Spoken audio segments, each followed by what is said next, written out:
Hey everybody, it's meteorologist Darren Leeds bringing you your weekly severe weather informational. A lot of times when we're tracking tornadoes, we're going to be using various products besides just radar, but we also like to use storm velocity and correlation coefficient, and I'm going to break down to you what those two products are and kind of how they help us identify where a tornado could possibly be. So let's start with storm velocity.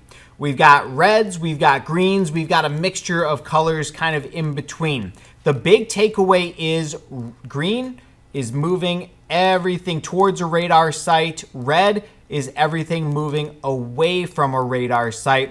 And typically right in the middle where you can kind of see some of those other colors beginning to mix in, that's going to help to indicate a very strong area of rotation within that storm system. So this right here, likely a pretty good indicator that we have very strong rotation and we could possibly be picking up on a tornado within that thunderstorm itself. Now, velocity isn't the only tool that we rely on. We also like to use correlation coefficient, which is a fancy word for debris detection.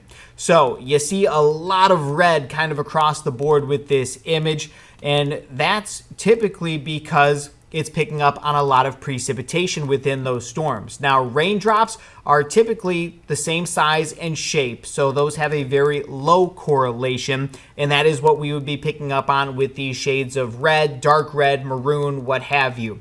Now, things with higher correlation, like tree branches, dirt, debris, household debris. If we have seen some of those winds kind of rip off shingles or siding from homes, that's going to have a higher correlation. So that's when we're going to start to pick up on some of these areas in dark blue. And that would likely tell us we could be possibly looking at a debris ball within that storm system. But if we get some of that higher correlation mixing also with those areas of rotation, likely a pretty good indicator of where exactly that tornado may be positioned at.